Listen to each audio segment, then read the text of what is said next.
Welcome to the Run for God Run Club, where you will find God in a runner's space. Welcome to the Run for God Run Club. This is your one stop each week to be motivated and inspired to get off the couch and onto the running trail, where you can in turn inspire others to do the same.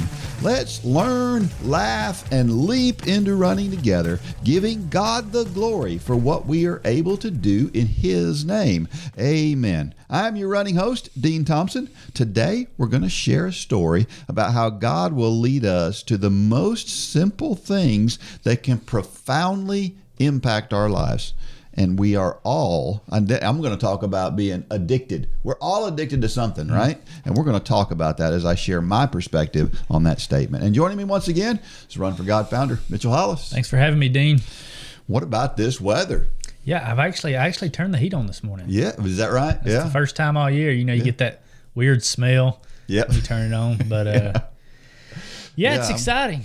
Wearing my long sleeves, quarter zips, and I ran Saturday morning in long sleeves. Yeah, and it was it's amazing how much easier running gets. It is when it gets cooler. It was like 45 degrees Saturday morning. I ran with some of the high schoolers, and it was great. Hey, before we get started, let's talk about this week's sponsor again.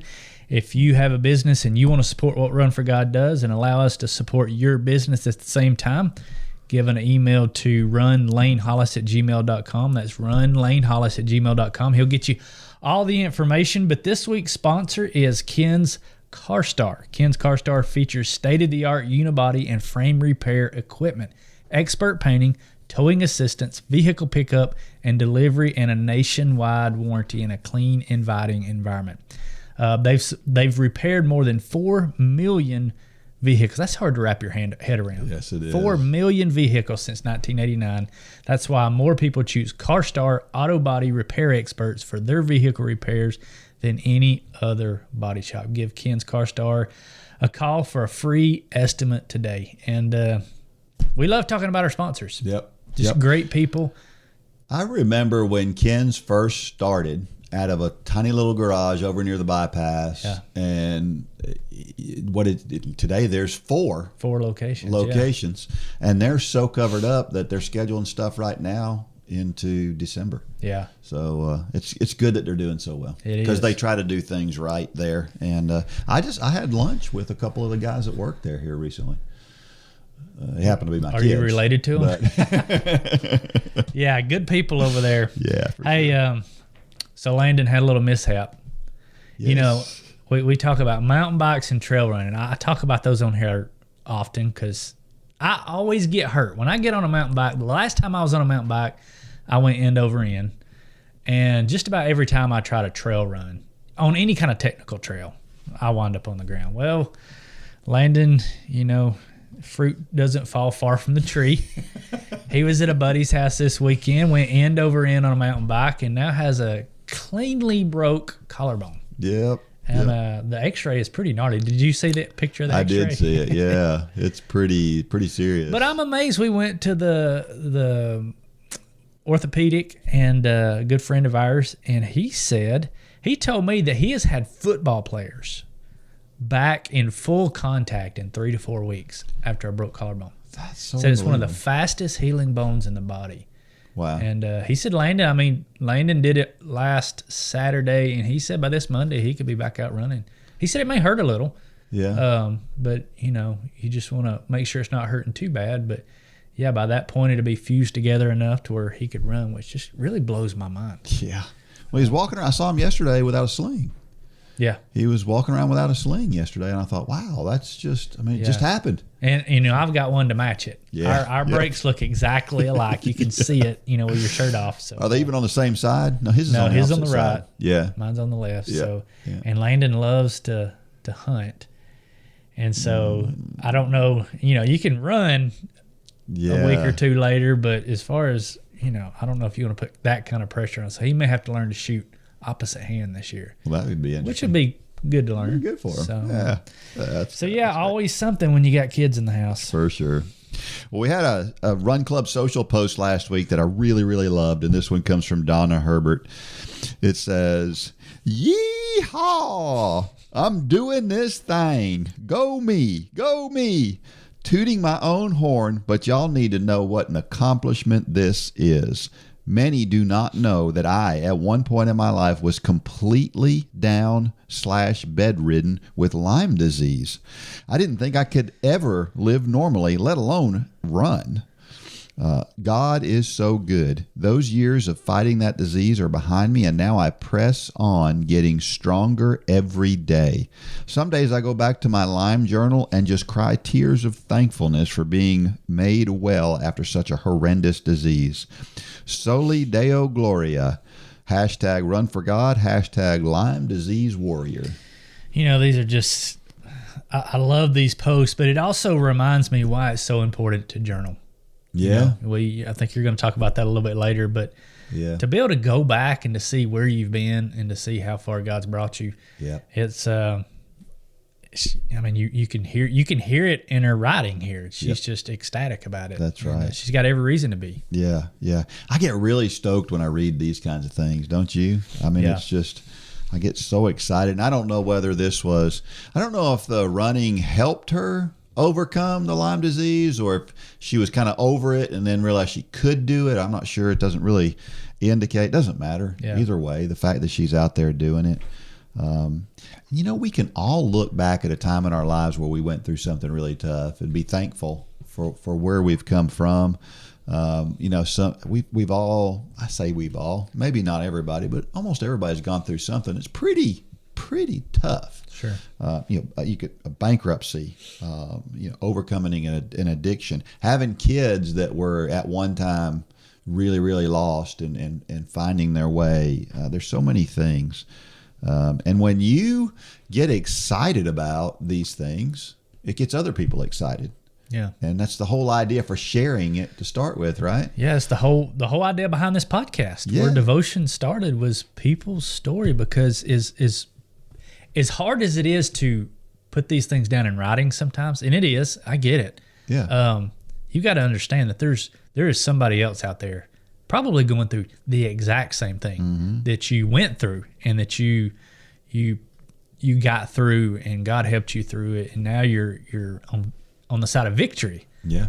And that is hope for people who are going through it right now. Yeah. And that's why you're right. That's why it's so important we share our stories, and we keep doing what we're doing here every week of sharing other people's stories, because I have no doubt every one of these we share, somebody's being inspired. Yep. And it strikes me that you can, again, just like you said, through the writing, you can see how excited she is. What if we all kind of exuded that kind of excitement about our salvation? Yeah. Can you imagine how the world would change if we could if we did do that? Yeah. It would be awesome. Yeah, don't be afraid to share your excitement about things. I think that sometimes I'm reluctant to share stuff about my running in particular, just because I don't want it to come across as I'm bragging or anything like that. But at the same time, I know that excitement is a good thing for others to see. So I kind of walk that line. And Yeah. Well, we had a trivia question last week that was this one. There was a lady who set the world record in the marathon in 2003, and it remained the record until 2019, 16 years. Who was she, and where was she from? Did you know this one? No, I didn't. When you asked the question, I didn't know it, but you know the name after. Once you said it, I'm like, oh yeah. Yeah. Paula Radcliffe. She was from Great Britain. She was so far ahead of her time. She was so much faster than everybody else. It was a lot like Joan Benoit Samuelson when Joni was, coming up in the 80s. She was just way ahead of everybody else. And what's funny about Paula Radcliffe that's different from most is her form she looks terrible when she runs. Her head is bobbing around all over. She does all sorts of things that you tell people not to do when they run. But she figured out a way to make it efficient. And I always love watching her because she just seems so relentless in the way that she ran. It's like it was just. If I'm not mistaken, she was one, and the reason I think I know her name so well is because you remember when in the early days, really before GPS, you had the foot pods. Yeah. Remember that? Yeah. Well, Nike had the foot pod that went in the sole of the shoe. Right. You remember that? Mm-hmm. Well, I'm pretty sure that when you were listening to your iPod, you could sync it with your iPod and you could listen to, I think this was back then. She was one of the voices. Oh, she was one of the early voices because it was a British accent or wherever she was from. Yeah. I'm sure she was one of the first voices that you heard on either the foot pod or the early GPS. I'm not sure. Yeah. But that's back when they had all the different voices you could turn on, and it was pretty cool. That's awesome. Well, she always looked like she was running so hard. And there's a male coming up right now that I think is one of those guys who runs really hard. He's about to make his marathon debut. Connor Mance, remember that name, because he may be the real deal. Anyway, Paula Radcliffe, she was successful in stuff ranging from 1,500 meters all the way up to the marathon. I mean, her range was incredible. She won a couple of world cross country titles. I think there's one or two men that have done that, but not many people win world cross country and become the best marathoner in the world. She was in the Olympics in 1996 and 2000 in track, but she never won a medal.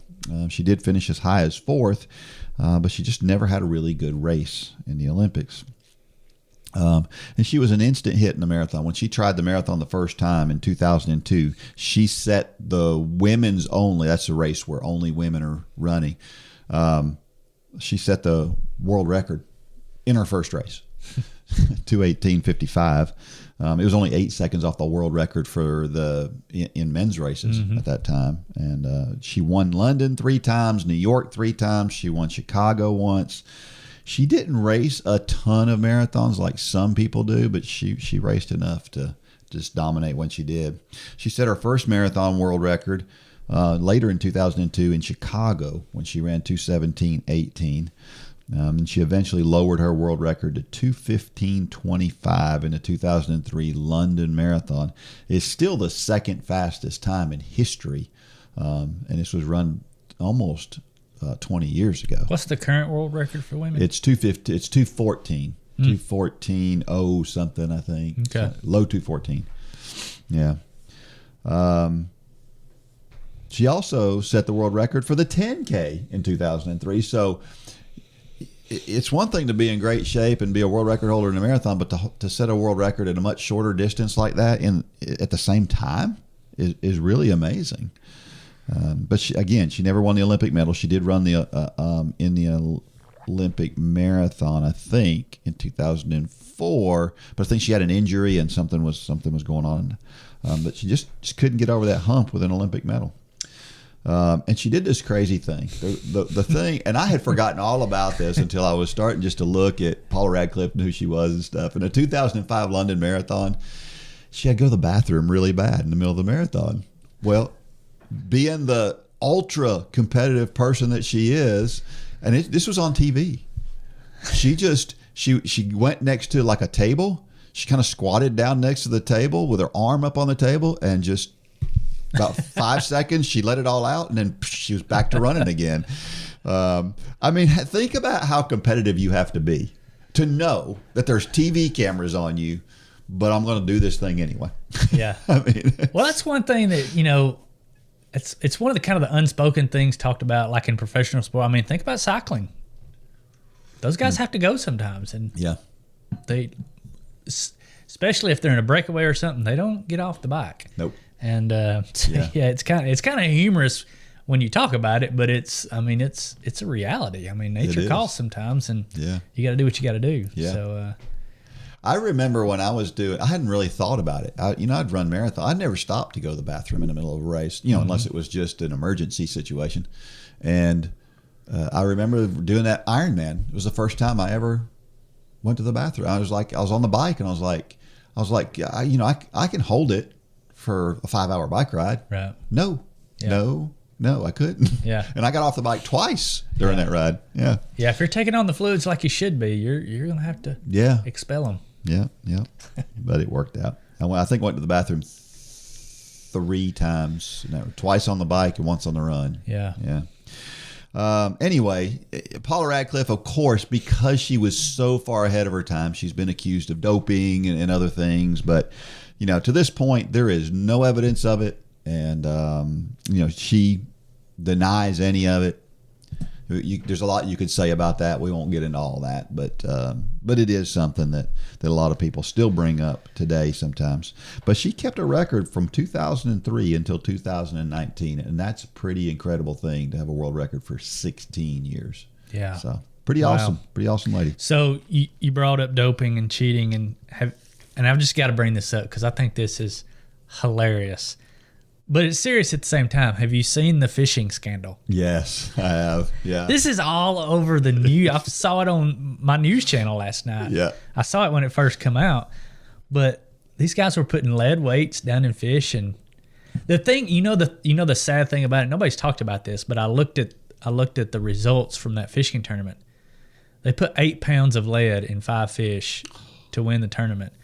But you know what's sad? They would have won it without the weight.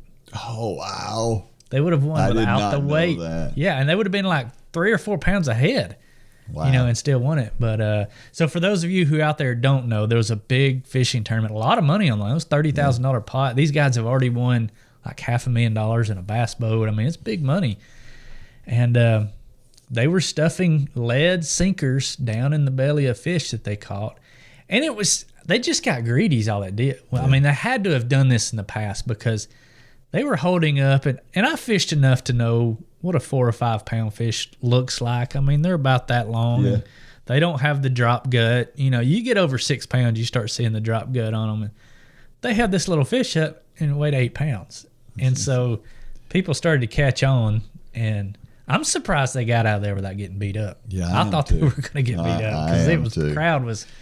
Particularly that particular crowd. Yeah. I mean, fishermen, they're good people, great people. But don't cross them. But yeah, they're not. Don't cheat and take their money. Yeah. I mean, because it was like $400 to enter this tournament. Yeah. And so anyway, you brought up dope, and I thought of that. So very interesting. So yeah, for everybody out there, I don't know if we talked about this last week. I don't think we did, but the coaching dashboard is now live. Yeah. It's up. It's operating. You can go on there and check it out. Once you log in, go to the members area and go down to the coaching dashboard. You can now set up your own class, your own 5K through the Couch to Marathon Challenge.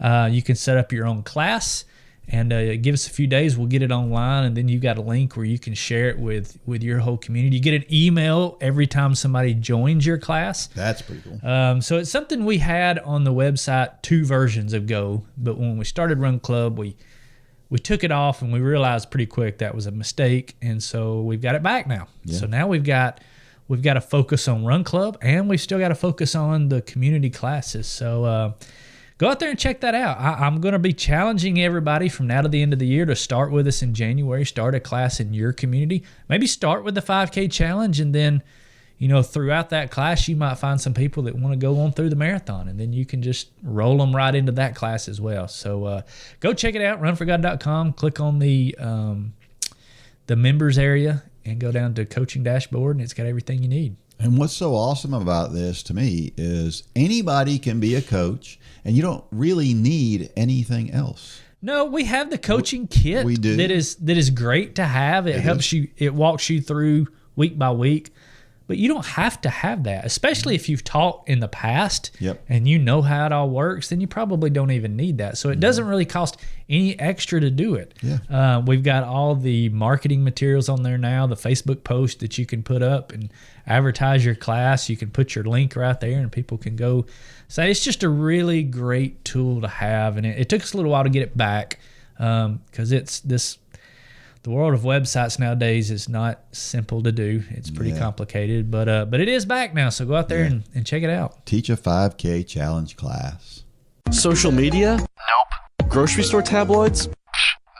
The newspaper? Not usually. The national news? Are you serious? Is there any media source these days that only shares a positive message? A lot of the media we take in each day can be pretty negative. Why not make the decision right now that your music will only be positive? Sign up for an account at jradio.com today and download the app in your app store with music for every moment and entirely positive Christian message. It'll be nice to hear things going right for a change.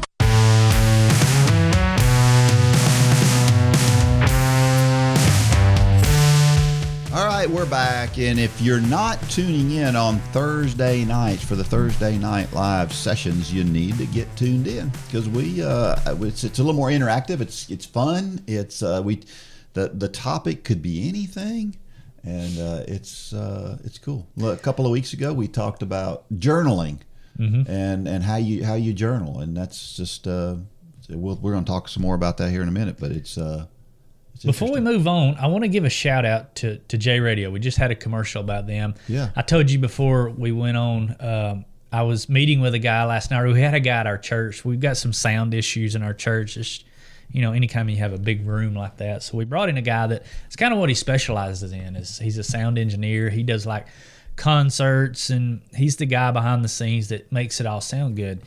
And I was telling him about our podcast, and he said, man, I'd love to hear it. So I pulled one up and let him listen to it.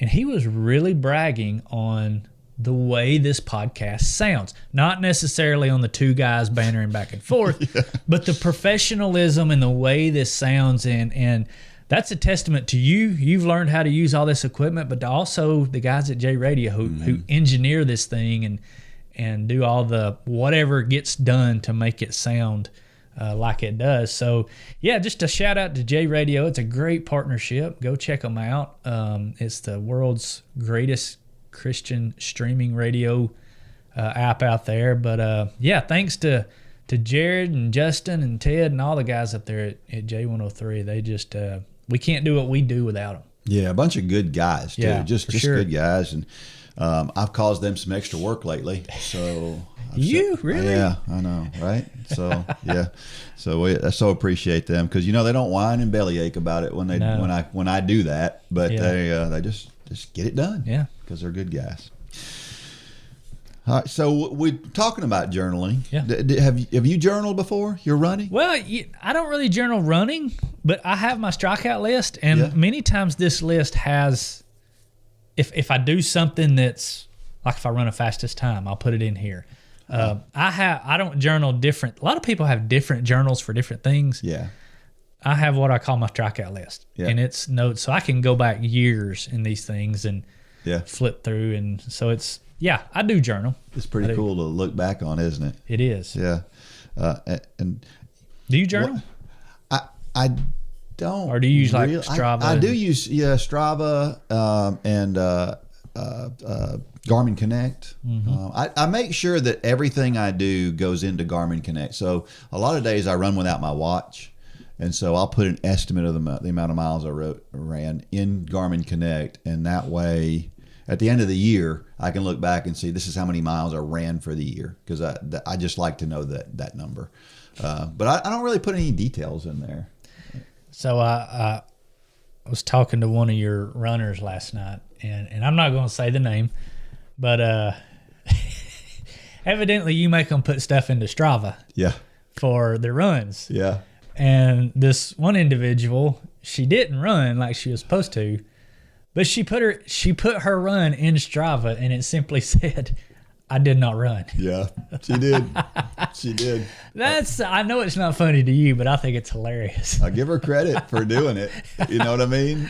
So, yeah. I mean, if it was me, I would have just sent me a text message. What did you think when you saw it? You had to laugh a little. I did. Yeah. People are so spoiled today too, because we have all this online stuff, and we can go back and we can look at things that have happened. When I was running in high school, you can't find the results of the races I ran anywhere. Yeah. I mean, they're gone. They're a vapor in history. Yeah. And the people that are running today can look at almost every run that they ran. Well, and I think that's, social media, Facebook particular, has its fallacies and bad things. But to me, that's the greatest thing about social media is I've been on it now since 2010. And so now every day I'm getting a memory of something, and it's a time capsule. Yeah. My Facebook account is my what used to be photo albums of our parents' generation, or my younger generation. But so that's pretty cool. But yeah, I mean, young people these days, because I was like you. We talk about the lines painted out on the roads, or was our mile markers, and you got in Yeah. the car to drive to see how far you ran. And young people these days, they'll never know about that. Yeah, yeah. Well, I'll tell you what's really cool. I'm looking through. I saw several things, and I went back and looked at my journal that I kept my junior year of high school, my junior track season, senior cross country season, and I saw stuff in there I didn't even realize. First of all, I gained 15 pounds from the time I was a junior track athlete to the time I graduated, which I didn't realize I'd gained that much. Well, I knew I'd gained some, but I didn't realize it was that much. The other thing I realized is that my junior track season, now keep in mind, I ran the 800 and the mile during track season, but I got sprinter of the year. Our coach had to, and I wrote it in my log. Coach said he had to bend the rules a bit to give me this award. But what had happened was we only had 2 guys that scored any points in the state meet. Right. And I was one of them. And the other guy won the mile, ran really fast in the mile. And so he got all the big awards. Yeah. And I think coach was like, well, he did so good. I got to give him some awards. Now, was so this Westbrook? Like, yeah. Okay. Yeah. So he's like, well, the 800 is close enough to a sprint. Yeah. So yeah, it's cool to look back. I had completely forgotten about that. If somebody would have come to me and said, you remember when you ran Sprinter of the Year back in 1982? No. I would have said no. I mean, I really didn't remember it at all. So yeah. that's a cool thing about journaling. Can remind you of things, and it's pretty cool.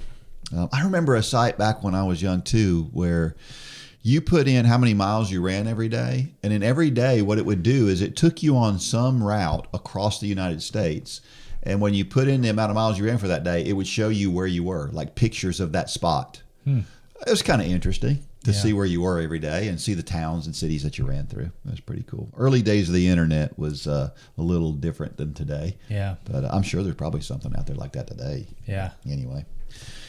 Well, some of our Run for God family have been through some really tough times, and this story is about overcoming those tough times. This one comes from Nancy Breadmore, and it's called Facing Challenges and Seeing God. 2022 has been challenging for me, and I would not have made it through without Christ. On February 1st, my husband and I celebrated our 25th wedding anniversary. My husband got a text from our estranged daughter, a stepdaughter who I had helped raise, wishing us a happy anniversary. Then, at 4 a.m., the dogs woke me up and my sister was at my door. I had 34 missed calls on my phone. My 31-year-old stepdaughter had a heart attack and they didn't expect her to make it. The memory picture in my mind is my husband on his knees with his head resting on the wall. Unrecoverable is not a good word. We did not get our miracle. She passed away. After holding her on life support so she could donate her organs so that 3 people would have a chance to live. My grief was deep, but my priority was to help support the 3 of her 4 children that we now had in our custody. Although prayer and my Bible were close always, my mind went to the what ifs and regrets. I finally realized in May that I needed to step away from work for a while to heal.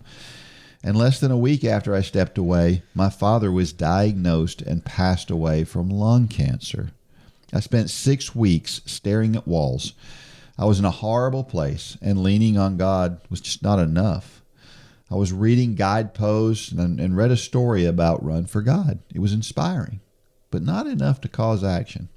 A week later, I ran across something else mentioning the program, and I looked it up, and then I signed up, and I turned a corner.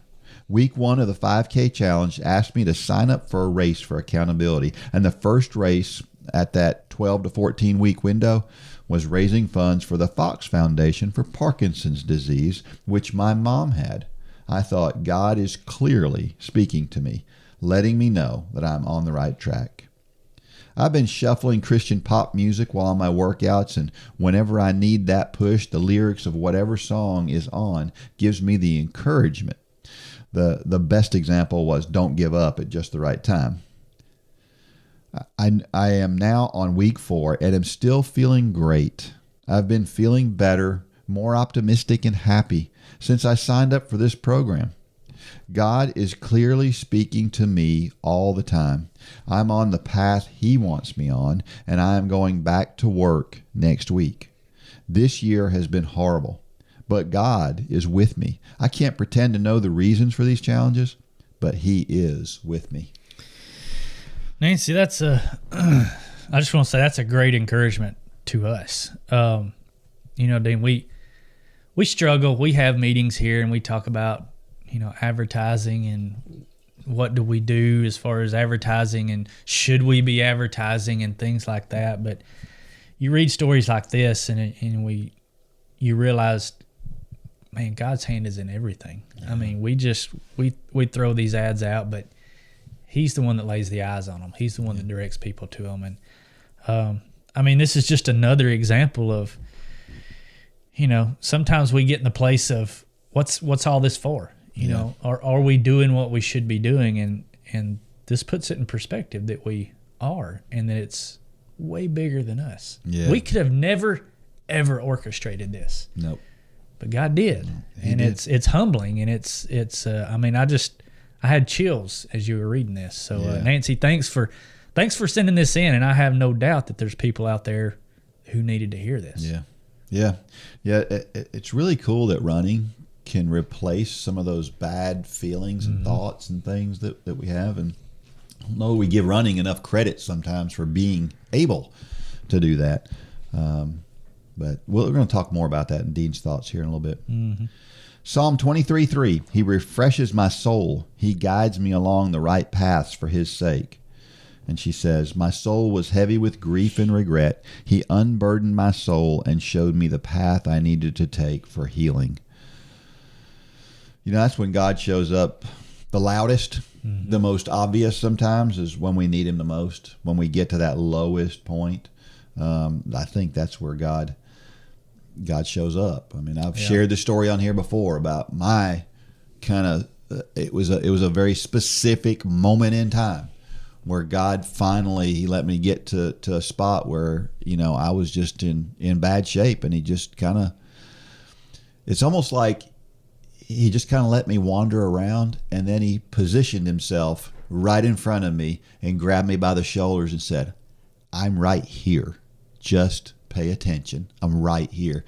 And from that moment forward, my whole life has changed. Yeah. Right. And, I don't know why I've got this word picture in my head, but you think about the movies when, somebody needs to focus, and you can tell in the movie that they're not focused. They can't get focused. And a friend comes up to them, and what usually happens? They smack them in the face and say, listen to me. Yeah. God doesn't smack us in the face literally, but so many times he does this. He has to do something drastic to get our attention. And I don't know what was going on in Nancy's life. I don't know the situation. I'm not going to pretend to know the situation, but many times God will use things in our life to get our attention, because that's when we become hyper focused. Yeah. When things are going bad in our lives, that's when we tend to focus on God the most, because we've talked about when things are good, sometimes that can be a bad thing. When things are so good that we start to drift away, and we need that smack sometimes. Yep. And when we begin to learn that smack is a good thing, we can really start to have a different perspective on God. But so many times, and I put myself in this same boat, we get angry at God. Yep. And that is showing, to me, it's showing spiritual immaturity. And like I said, I'm pointing at myself here, because if we're spiritually mature and we're walking where we should be walking, then we would be saying, thank you, God. Yeah. Now, obviously, you're never going to thank God for death, things like that. But when you look at the picture as a whole, God allows us to go through these valleys. That's why He gives us the 23rd Psalm. Yeah. Because he allows us to walk there, but we've got to understand He's right there with us. Yeah. Yeah. Good. Well said. Psalm 23. Almost everybody has heard it. And this is the 23rd Psalm. The Lord is my shepherd, I shall not want. He makes me to lie down in green pastures. He leads me beside the still waters. He restores my soul. He leads me in the paths of righteousness for his name's sake. Yea, though I walk through the valley of the shadow of death, I will fear no evil, for you are with me. Your rod and your staff, they comfort me. You prepare a table before me in the presence of my enemies. You anoint my head with oil. My cup runs over. Surely goodness and mercy shall follow me all the days of my life, and I will dwell in the house of the Lord forever. And she follows that up with, although hard to hear, this provided so much comfort to me. I actually had this as my lock screen on my phone to remind me that God was with me always. There's a reason why the 23rd Psalm is one of the most well-known scriptures, because it is so powerful. There's so much in those few lines. And, it's interesting to me because it's the way God uses us. God uses us in things that we know and that we're good at. And this was no different here because David wrote this psalm. David was a shepherd. David understood what a shepherd was. And so this is all in his language, but it's God's words. Sure. And a lot of times I think the idea of God being our shepherd, I think we say it. It's really easy to kind of take lightly and to realize how important a shepherd was to the sheep back in that day, that they kept them from harm. They kept them, they fed them, they watered, and, all the things that they needed, that shepherd made sure that they got. And that's what God does for us. He makes sure that we get what we need. And the interesting thing about the shepherd analogy here is that, being a shepherd in that day and time was a lowly job. David was the youngest of his siblings. The reason he was the shepherd is because he was the lowest on the totem pole. His brothers had gotten to do all the big grand things. He was just a shepherd. And God puts himself in that position for us. Yeah. Purposefully, and points it out in the Bible. And I just think that's incredible. Yeah, and this is kind of coming into my brain right now. I didn't think about this earlier, but I'm thinking about it now. The Bible talks about in the 23rd Psalm, it never says that attacks won't come. He's given all these pictures of David being a shepherd and walking them by still waters, and it gives a picture of peace in the face of trial. It says that he prepares a table in front of his enemies. Yeah. I think the point that I'm trying to make here is God will... The bad thing about a bad situation is not the situation, it's what comes after it. Yeah. How we react. And usually to non-believers and people who aren't walking close with Christ, when they go through a situation like Nancy went through, and God never says that those situations aren't going to come. In fact, he says they are going to come. But if we have a close relationship with him, look at how she's handling it. Yeah. She's becoming closer to him. She's got peace. It doesn't make it easier, but she has peace. The sad part about when bad things come, when bad things happen, and they will, and you're not walking closer with God, is it gets worse. A lot of people, they start to get bitter and hatred. We talked about hatred last night with the high school boys. All these things that come as a result of a trial, if you're walking with Christ, it makes you better. It makes you stronger. It gets you closer to God. But if you're not walking with God, it can send you off into those dark places where people many times never recover from. Yeah. They get this hardness of their heart and they blame God and they blame other people. And I think this is what God is talking about here is he's not going to protect us necessarily from the situation, but he's going to protect our hearts in the days following that. Yeah. It says, let me go back up to it. Surely goodness and mercy shall follow me all the days of my life. That's going beyond the situation. And it's saying that if we're walking with him, we can walk through these low places, these low valleys that we will go through. I think a lot of times we misconstrue this, that he's going to protect us from those situations. Right, but that's not what it says. But he says Very clearly. we're in the presence of our enemies. Yep. We have enemies around us all the time. Many times it's spiritual enemies around us. But that God will not shield us from that, but he'll protect us through it. Yeah. And when we get to the other side, we'll be better for it. And this picture, I mean, what do we do when we just want to kind of hang out and relax with somebody? What do? We have a meal, right? Right. We invite somebody over. We have dinner, or we go out to eat, or whatever. And that's our good time, right? We enjoy that time. And God is saying that even right in front of your enemies, even when they're right in your face, even when they're right there, you can relax. I got this. Yeah. And that picture of under being convicted and being able to relax right there and just kind of look over your shoulder at your enemy while you're having a feast is awesome. Because we're putting it all on him. That's right. I mean, we've said in here before, stress is selfishness. Yeah. Stress is saying, God, you can't handle this, so I need to handle it myself. Yeah. And that's where you start to go the other way that I just talked about. And when you take it all on yourself, you become bitter, hatred, all depressed. All the things can slip in when we try to do it in our power. That's the whole idea.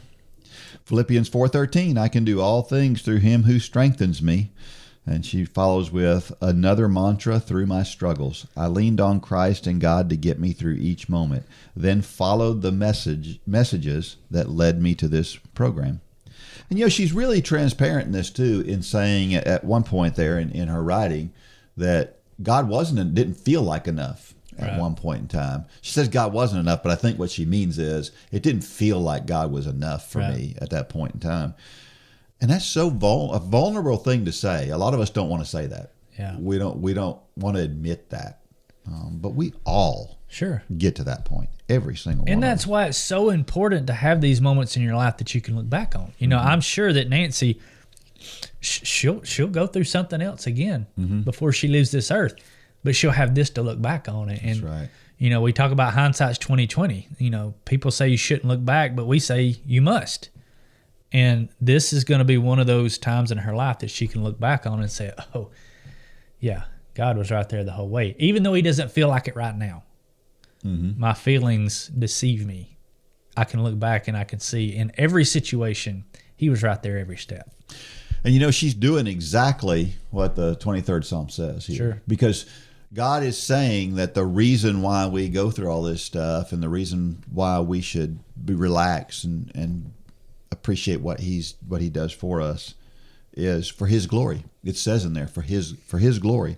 And so what is she doing? She's taking tragic circumstances and she's adding in a little mixture of a Run for God program and she's sharing this with everybody to make everybody. And what she's doing is she's saying, I couldn't have done this. She says it right in the beginning. I couldn't have done this without Christ. Right. And so it is for his glory. And that's what Philippians 4:13 is really all about. Well, and it's why it's so important that we share, because what is the most impactful thing? What if you were going to, I don't know, say there's something you want to buy.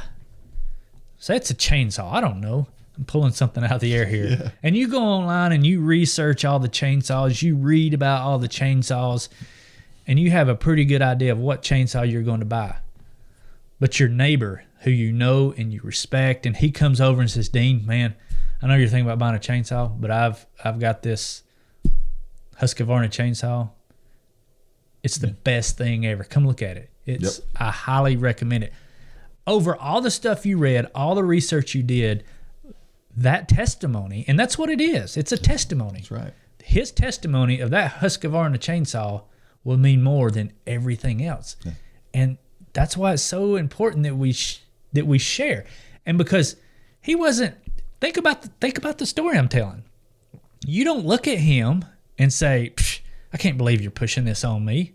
Yeah. You're like, wow. I mean, now some people might.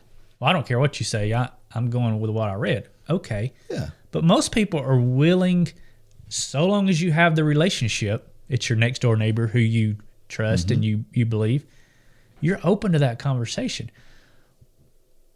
We have the greatest chainsaw in history. We have the greatest, whatever you want to put the label on it. We have the Savior who wants us to live with him for eternity and can save us from eternal damnation.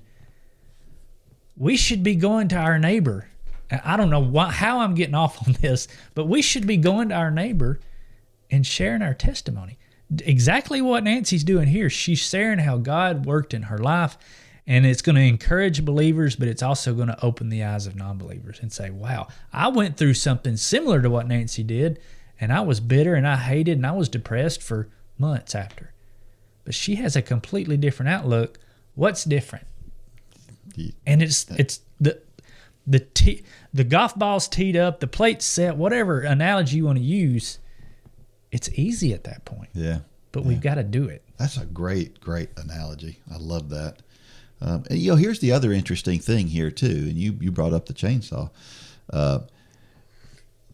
If you're gonna cut some stuff and you need a chainsaw, you got to go out and get the chainsaw, right? Sure. And in this case, Nancy could have heard all of these things, could have had all these inputs. The neighbor could have come over and said, you could have done all the research, and the neighbor could have said, hey, this is the one that I think, that I really like, and check this thing out. And then she could have said, I'll get to it later. Right. But she didn't. Sure. She got up and she did something about it. And I think that's something we can't overlook. The action that we have to take is important. And she did it, and kudos to her for doing it, because it sounds like God is rewarding for her for that action. Question: why does God test us like Job? I know I've always liked your take on testing. Yeah, there's testing and there's tempting, and sometimes those can look similar. Yeah. But we have to learn that testing always leads to something great. Why do we do workouts? To get better. They hurt. Stronger. They're hard. Sometimes we want to die, but we do them anyway. And we have to get to the point where we welcome tests from God just as much as we welcome workouts. Now, sometimes to do that workout, we're holding our nose and we're turning it up and we're getting through it, and that's okay. Yeah. Every day is not going to be roses. Yep. But we do it anyway. And testing, we get this. We get this as athletes, as runners. We get this with schooling, and we get this with benchmarks in our job. We understand that we have to do hard things to get better. We understand that as a society. Mm-hmm. But why do we have this disconnect? And I say we because I'm right there at the top. That when God allows us to start walking into something hard, we start complaining. Mm-hmm. We start blaming God. We start saying, God, why are you doing? Why? Well, we do that sometimes with our workouts, but we know the reason, even though we're saying why. We have to welcome these tests, just like we welcome a workout, if we have any plan of getting better. Yeah. Yeah. It's like the tree we had talked about before. There was they had this big biodome, where they had all this stuff in this, and there's a tree in there, and suddenly one day that tree fell over. Mm-hmm. And they're like, why? You got all these perfect conditions in this dome. Sure. Biologically, the soil is perfect. It's got the right amount of moisture. Everything is perfect, but the tree fell over. Why did it fall over? Well, because the roots didn't grow deep into the ground, and the reason they didn't grow deep into the ground is because it wasn't stressed. Mm-hmm. The tree needs wind to create for the roots to go down deeper into the ground, and they didn't do it. And if we're never tested like the tree, we're going to fall over. Mm-hmm. And so we need those tests. We need to understand that they're good for us, just like the workouts. It's a good analogy, and we just need to do it for sure. Another question. What can we do to see God speaking to us? The only thing I know is to be as close to him as possible. Yeah. and I look at it from my perspective. How do I know God is speaking to me? And I think that's a question a lot of people have. And here's what I think about that first. There is no doubt that God speaks to us in many ways, right? He speaks to us through Bible, through prayer, the things we initially think about, but he also speaks to us through other people. He speaks to us through prayer. In this case, he spoke to Nancy through some advertising. And there's so many ways. A song, she mentioned some song stuff. There's so many ways that he can get our attention. He can talk to us. And the indication to me that God is talking to me is when that thing is outside of my normal thought, right? So if God prompts me to go to somebody that I don't even know and ask them, where do you go to church? Or do you go to church? Or something like that. That's not a comfortable thing for me. I always say it's untimely and out of character. Untimely and out of character. It's a good way to put it. Yeah. And so I think that's the first thing, and that's how I know, is when God's asking me to do something that's not my normal thing, it clearly has to be God, because why else would I be thinking those crazy thoughts? Yeah. Right? And that could be just about anything. And it's when God's asking you to put yourself in an uncomfortable situation, that's God. Well, and that's kind of the crossroads where you start to really determine, is it tempting or is it testing? Yeah. Because tempting is also crazy thoughts. Yeah. It's usually untimely and out of character. It's true. But you gotta look at the end result. Going and buying a meal for that person on the street. You have this urge to do that. It's untimely. You got to get somewhere, and it's out of character. That's not something I do every day. It's going to lead to something good. It's potentially going to lead to a conversation about Jesus, versus you have this urge to look at something you shouldn't look at on the internet. That's untimely and hopefully out of character, but it leads to destruction. And sometimes those can get very close together. That's a pretty extreme example, but sometimes those can get pretty close, because you start getting into the realm of justifying. Yeah. I can justify doing this because it could possibly, when you start having to do that, if it's God calling you, it's going to be very clear. Yeah. But sometimes we try to pull tempting over to that clarity side, and if you're having to work to do it, it's a tempt. Yeah. It's not a test. Yeah, that's a good point.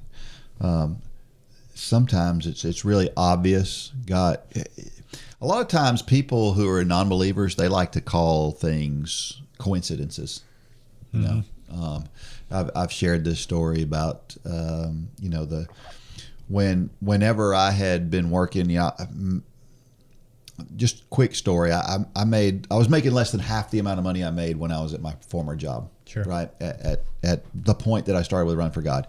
A year after I was working with Run for God, I thought, well, I need to look. Let me look at my bank account. Let me see how much less money do I have in there now than I had a year ago. That way I know, okay, what's the shortfall? And so I looked. I remember it was January 27th. And I remember looking at it and realizing I only had $500 less in the bank than I had a year prior. And that was God's way of saying, I got you where I want you. I got you doing what I want you to do. And to me, it was a clear message from God. But then an hour later, I came over here, walked in this room, and when I walked in, you said, wish I'd have known you were coming. I just put a check in the mail to you for $500. Which meant basically I was even, and it was God's exclamation point saying, "I told you, you're fine." And now that was God. I'm 100% convinced that was God's way of saying, "Quit worrying about money." And I don't worry about money anymore. I mean, there's certain things you have to worry about, but it's not. It's completely changed everything. There's much bigger things. Yeah, and that was. All of that whole situation was outside of normal. Even when the comment that you made was outside of something that you would normally say, and it was so clearly God, because it was so clearly outside of what is normal. So I think there's one other thing that we need to talk about regarding this question: what can we do to see God speaking to us? I'm guilty of this. You know it's clearly God speaking, but we do that whole. We kind of, and if you can see what I'm doing on camera, you're like, you think if you look away that God will stop saying it. Yeah. It falls into that ignoring category where, okay, if I just start doing something else, maybe God will stop. Mm-hmm. So many times we hear God clearly, and it's something that falls outside our comfort zone, or it's we say we don't have time, or we throw up all the excuses. But so many times the answer to this question is just do it. Yeah. Just do it. We hear it. It's clear. There's no question where it's coming from, but we throw up all the quit making excuses, I guess, is my answer. One of the answers to this question, because so many times we fall into that category that God's asking us to do something and we just don't do it. And those are the ones, man, when we get to heaven and we're given an account of our lives. God's asking you to do something. There are eternal consequences for doing it or not doing it. Mm-hmm. We can't see that most of the time. We can't see, give that homeless person a meal. We hand them a box of food or whatever it is, and we walk away. We never know what happens to that person. They could go on to become the greatest evangelist this world's ever known. Yep. We may not ever know that till we get to heaven, but we will then. Yeah. We will know the consequences of our actions when we get there. Those are going to be uncomfortable conversations. Yeah. And I don't want to have them, but I know I'm going to have to because I know I've done that. Yep. And I try every day to do less and less, but sometimes we just need to do it. That's true. Last question. How can we find peace when your world is falling apart? I think two things. You got to know where peace comes from, and that's from God, period. We've talked about that so many times on here, and it's easy to say, hard to do. The idea of what this whole thing is about is just kind of trusting God, but that's number one, and then not only knowing where peace comes from, but then doing it. And by that I mean we have to become that empty vessel that God needs for Him to give Him the peace that He wants to give us. Yeah. And so recognizing where it comes from and then being an open vessel and willing to listen, which is just what we were just talking about. Yeah. Not ignoring Him, just being willing to be formed by God. Well, sometimes it's also just stopping. Just stop. Things start to fall apart. We start doing. Yeah. I know me and you are this way because we're doers, but sometimes we just make things worse. Yeah. We have a splinter in our finger and we just start jabbing more splinters in our finger. When sometimes all you got to do is just stop, let the body push it out. That's sometimes God, he's doing a work in you, but we're fighting against Him, trying to do things to fix the situation that we can't fix. That's true. And sometimes you just need to stop. Yep. You also have to recognize that sometimes what it takes to be open is to get rid of some things that get in your way. Mm-hmm. So you've mentioned taking social media off your phone. Mm-hmm. That was something that got in the way. If you like to watch Tucker Carlson, but that gets you all fired up and worked up, you need to stop watching Tucker Carlson. Mm-hmm. It's whatever that thing is that gets you pointed in a direction that God wouldn't really have you to be. You need to get rid of those things. Sure. And there's a million of those things out there. So, yep. You have to want to be used by God. It's a lot like running, right? You can say that you want to run under 25 minutes, for example, for a 5K. But what are you doing to make that possible? We can say we want peace and we want God to fill us up, but what are we doing to make that happen? I think that's important. Do you struggle with motivation to exercise? Are you looking for something that will challenge you and inspire and motivate you? The Run for God Run Club is just what you need to get off the couch and on your way to a fitter, healthier you. Stop trying to get into better shape and do it. With the help and inspiration of thousands of others who are going through the same challenges you face. Whether you're participating in the Couch to Marathon Challenge or just looking for a daily pick-me-up to get active, join the Run for God Run Club today. You can join for as little as 27 cents a day. So what are you waiting for? Get started today at www.runforgod.com.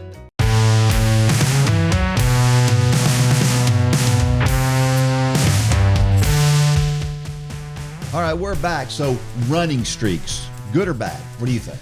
I think it's a bad idea. I think you're kind of crazy if you have running streaks. You're probably a bad person if you have running streaks. Probably. I'm just kidding. No, I think they're good. You know, you obviously you need to be to a point where you can do that. You don't need to start running. You don't need to start the 5K challenge and decide you're going to do a running streak. Yeah. Not a good idea. Yeah. So before we get into your running streak, we need to put that out there that you've been doing this for how many years? Yeah. 70 years? Yeah, something like that. Maybe 80. So you got to be conditioned for it. But I think it's great. I think it's, me, consistency's key to anything. And if you can be consistent in doing that every day, that will bleed over into other areas of your life. Yeah. And it's a good thing. But it can be a problem. It can. It can get to the point where you don't get enough rest, or you're forcing it when you shouldn't, and that kind of thing. And like you said, I run every day. My body has become so resistant to injury that whenever I'll have a pain or an ache or a pain or something, and sometimes it'll hurt. It'll be bad, but it's like I have this thought in my mind. It'll go away by tomorrow. And most of the time, you're a little hard-headed is what you're saying. Yeah, I'm a little hard-headed. But most of the time it does go away. Right now I'm ignoring a knee issue right now that I would say that a lot of people would go, ooh, that's a red flag. For me, it's just I'm gonna be uncomfortable running for a few days, and it kind of got bad after the race I ran this past weekend, and it's gonna be fine by the end of the week. So where do you say for people out there listening and they're saying, well, you tell us to not ignore these things, to listen to our body. Where's the line? I don't know where the line is, and I think it's different for everybody. But I'll tell you this: I'm 100% convinced of this. I believe that the reason why I can get through these things, like this knee issue I have right now, is because I'm convinced in my mind it's going to heal itself. Right. And I think so many people are convinced in their mind the opposite, that, oh no, this is going to derail me. I think that our body does what our mind tells it to do. The whole psychosomatic thing, it's a real thing. There's a thing called psychosomatic disorder. It's a big thing. It's a real thing where people think they have an injury, even when there is absolutely no evidence whatsoever. They're convinced I've got this horrible, this hurts so bad. We've talked before about a girl on my cross country team who everything is extreme. Mm-hmm. She either feels the best she's ever felt or she feels the worst she's ever felt. There's never an in between. And I think that's teenagers in general. Well, that's possible. But I really think your brain leads you in that direction. I think it has physical manifestations. And I think the idea that in my mind, my knee is going to feel better, it makes it heal faster. Yeah, I agree with that. We talked about the whole me and my chemo.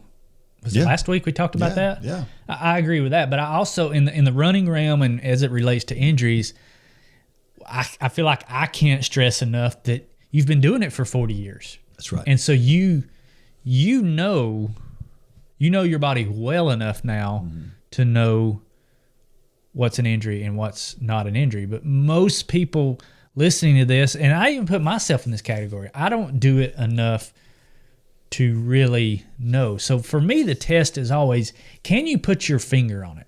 Yeah. Can you put your finger on it and make it hurt? And if you can do that, then you probably need to give it a day or two of rest. Yeah. But yeah, you've been doing it so long, your body's conditioned, and mentally you know what's right and what's wrong. You know what you can push through and what you can't push through. So I guess the point is, if you're out there, this is not the time to be like Dean. Don't just decide, hey, Dean can do it. I can do it, because we don't need our inbox filling up with people with, I've got a stress fracture now. I've done that with Dean. I tried to run with Dean one time when I shouldn't have been running with Dean, and I wound up with a stress fracture. So take my advice. Listen to your body is all I'm trying to say. Yeah, it is important to listen to your body. But you can over-listen. You can overthink That's right. it. You can exactly overthink right. it. That's exactly right. I listen to my body. I just tell it to shut up a lot. So, how you treat those things, I think, is important. If you treat it in a way that's, I guess what I'm saying is, if you treat the aches and the pains that you have in a positive way, then I think your outcomes are typically better than if you think everything that happens is going to be the end of the world. Yeah. And I think that's the bottom line. All right, it's a time for Dean's Thoughts, and that's a time when I share something that I've written about the intersection between running and faith. Do you know anyone who's overcome some sort of addiction through running? I do. Well, this one's called addiction replacement. I have a couple of friends who are runners today, but only picked up the sport after going through some tough times. Both were alcoholics at one time. They replaced the addiction to alcohol with an addiction to running, more or less. It happens all the time. The truth is that when you step to the starting line of a race, a significant portion of the runners have escaped one addiction by using running as a replacement. They may not have seen it that way at the time they picked up running, but that's the way it turns out very often. So what is my point? I'm not saying that running cures all ills. I'm not really commenting on running's ability to improve people's lives, though we see it all the time. The reason I bring it up is this. We all have an addiction to something. The only question is, what are we addicted to? It is part of our humanity. We all become obsessed with something. Some will go from one thing to another, replacing the obsession monthly or yearly. For others, it's a lifelong obsession. For some, the obsession controls everything they do. For others, it's just something they love to do, and they do it every chance they get.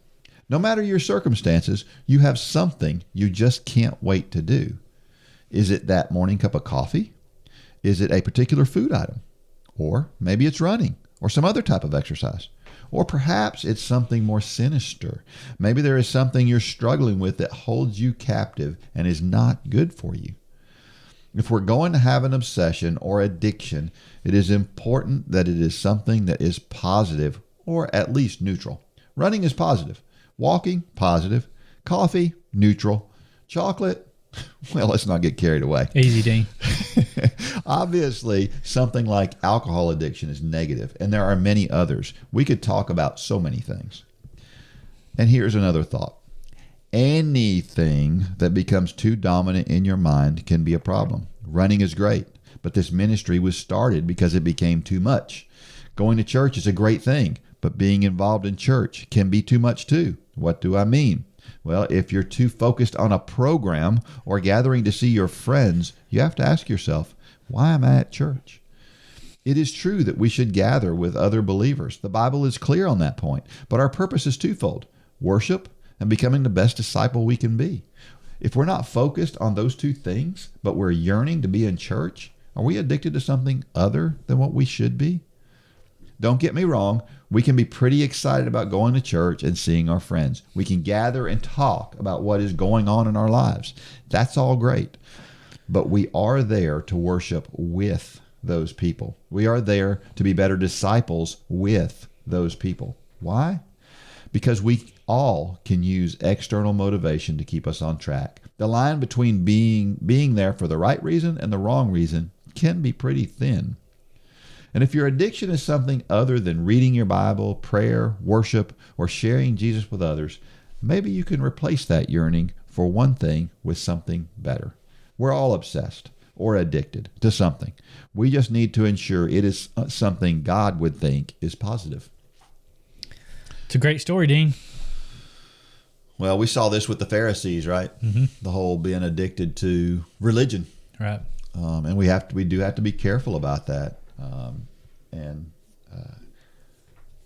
Atheists think we're crazy for being addicted to God, right? Mm-hmm. That's the way they look at us. I think that's an interesting thought. And they'll claim that they don't lean on anything, right? That They don't have any crutch to lead. Yes, they do. Yeah. Everybody has something, and the atheists have something else. Maybe it's I don't know. I don't want to get into politics, but for a lot of it, it's political stuff. I mean, some people are so obsessed with politics that is a religion to them, and they are addicted and obsessed to it. And I think it's important. So, how do you know? How do you know if what that good thing is? How do you know if it's a problem? How do you know if that addiction falls into the category of idolship? Well, God has to be first. Your whole reason for existence is, again, twofold: to worship God and to share Christ with others, to make other disciples. And if what you're doing is pushing you past that or away from that, then I think it's too much. I mean, the whole Run for God program is a good example. Yeah. Running became too much, and fortunately, somebody pointed it out to you, and you did something with it. And I just think it's as good an example of any. Yeah, but I think we need to, I was very blessed in that somebody pointed it out to me. But I think many times there's things in our lives that we don't know. Until HR said what he said, I didn't know. I didn't know running had become that in my life, because I can make all the arguments. Well, I'm really not good at it. I'm not a 2:37 marathoner. I'm a 4-hour marathoner. How can this? But I think one thing that I've learned to do since that point, because I was ignorant of the fact at the time. This is where you have to ask God to search your heart. Mm-hmm. You've got something in your life, you'd love to do it. I mean, like you said, church. Mm-hmm. But this is where sometimes you have to, and this is not a comfortable place to be, because we these are our sacred cows, right? Mm-hmm. This Bible study, it's a Bible study. I don't need to bring this to God. Yeah, you might need to. Yep. And to me, the answer to the question is, how do you know? Is you ask God to search your heart, and He will make it clear. Yeah. But this is one of those times that I was just talking about, where a lot of times we turn our heads. Yeah. We hear God saying, "Hey, Mitchell, check your motives. Check your motives for why you're going to church every Wednesday night, whatever it is." Yeah. And so many times we're just like, that must be the devil, because I'm going to church, and we turn our heads, and it's true. It's God all along. And so you gotta have those honest times sometimes. Yeah. And we all have those situations in our lives. A lot of times they are good. Yeah. I mean, the obvious ones are obvious. Right. You're addicted to heroin. Okay. That's pretty simple. But you're going to that Bible study group just because you like the food and hanging out with those people. That one gets a little blurry. But we've got to be intentional about asking God to check our motives so many times, and that's not a comfortable thing to do. And what I can't help but think about is that those things, like that Bible study, my mother was a reader. Mm-hmm. When I remember when I was really young, my mother had a book in her hands all the time. I mean, she was always reading. Well, at some point in her life, she got degenerative eye disease. She couldn't read anymore. It was taken away from her. Anything of this world, you have the potential for that to happen. Running, God forbid, something could happen to me tomorrow. I could never run another step in my life. So it's important that the one eternal thing that we can focus on is our number one focus, because that can't be taken away from us. Well, and to your point, anything that becomes an idol to us, it becomes who we are, not what we do. And anytime we let something become who we are and not what we do, if for whatever reason it's taken away from us, we lose our identity. That's right. I mean, I could lose running today. I say this with all confidence. I could lose running today. I could be in a car accident and lose the use of my legs. And I feel like I would be fine, because it is what we do. I mean, we're in this ministry every day. We are the Run for God guys to a lot of people. But that's not who I am. Yeah. And I have comfort in that. Now, are there other areas of my life that could from time to time get into that category of that's who I am? Possibly. But I hope that my relationship is where it needs to be, so that God lets me know that. And he has. Even since Run for God started, there's been other things that have slipped into my life that, man, I thought that was good. Mm-hmm. And they are good. Yeah. But it's where we let them take. It's what position we let them take is what's dangerous. Yeah. Amen. At Run for God, we care about more than just your exercise. We care about your relationship with God, and we believe that the music you listen to while you run can help you build your relationship with God. That's why we partner with J Radio. J Radio offers a variety of positive and Christian playlists to listen to while you run. You can find a playlist that I put together on the Run for God station at J Radio.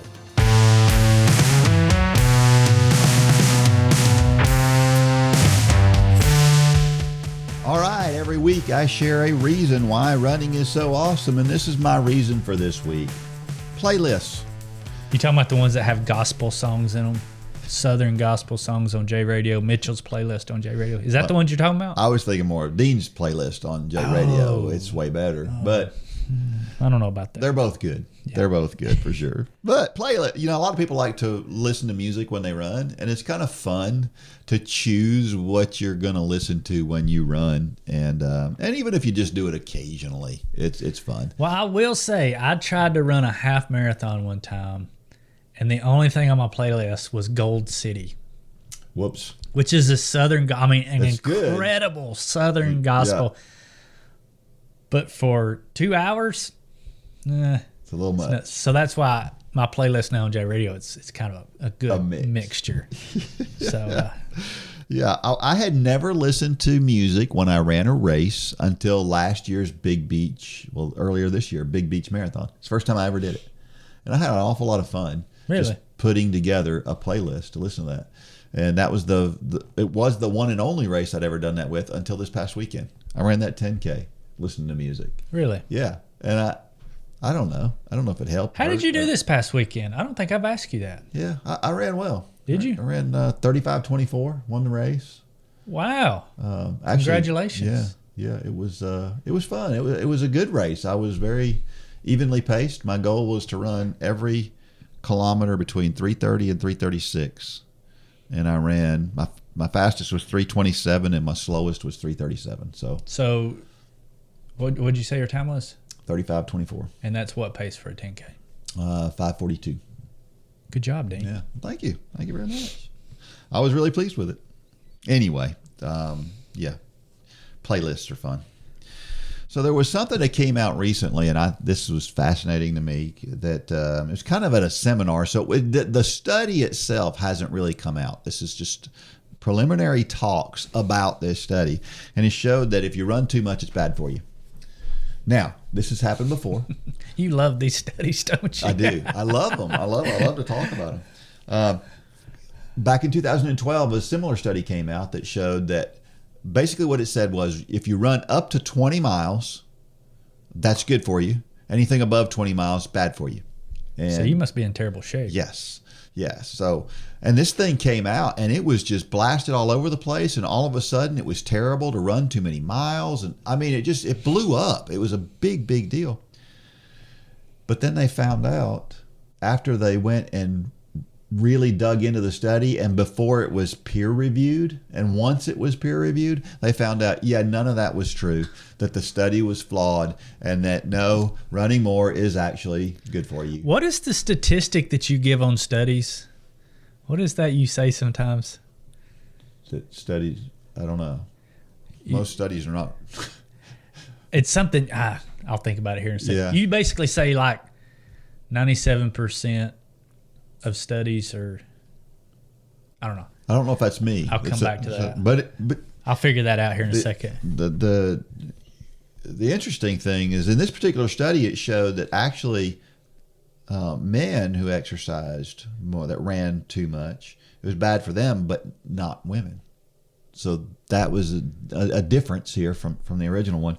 But what happens is apparently when we're running, it turns out that our aorta, which is the main place we have for our blood to flow into the heart, or is that out of the heart?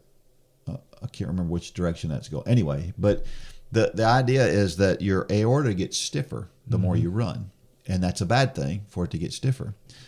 But and so it builds up, and the reason it gets stiffer is because it builds up more plaque in your aorta. The difference is apparently that the plaque, and this was David Epstein asked had an interview about this with the guy who did this, and or he talked to Alex Hutchinson actually, and they were talking about. Alex Hutchinson has wrote the book Endure. He's a really smart guy. He understands all the science behind all of this stuff. And basically he said the difference is that the stiffness of the aorta, that is true, but the stiffness of the aorta for a runner is very stable. So yes, you get some plaque buildup, but that plaque buildup is very stable. It's not going to loosen up and then, get into your bloodstream and then cause, a heart attack or a stroke. Whereas if you're not a runner, the buildup that you get is typically not stable and can become a problem. So it all depends. It was an interesting study, but I gather what's going to happen from this study is it's going to be just like the one in 2012, where the one in 2012 we found out, that wasn't true. We're kind of at that same stage here where we've talked about it, but it's not been peer reviewed. And once it's peer reviewed, we're going to find out, actually running's good for you. I'm sure that's what's going to happen. I think back to my grandparents. I used to eat at their house every Sunday when I was little. And it seemed like every week, this week my grandfather had the salt on the table. And the next week he wouldn't have the salt on the table because salt was bad for you. And then the next week the salt would be back on the table because he read a study showing that it was good for you. It's true. And that's the thing with these studies is what do you believe? I think I always go back to moderation. Yep. Just run in moderation. Yep. Be consistent. And it's got to be good for you. Well, and here's my favorite quote about this subject. Amby Burfoot, who was a Boston Marathon winner and he was an editor for Runner's World and big name in the running community. And here's his quote when somebody questioned him about the health of running. He said, "If you really think there's a problem, show me the bodies."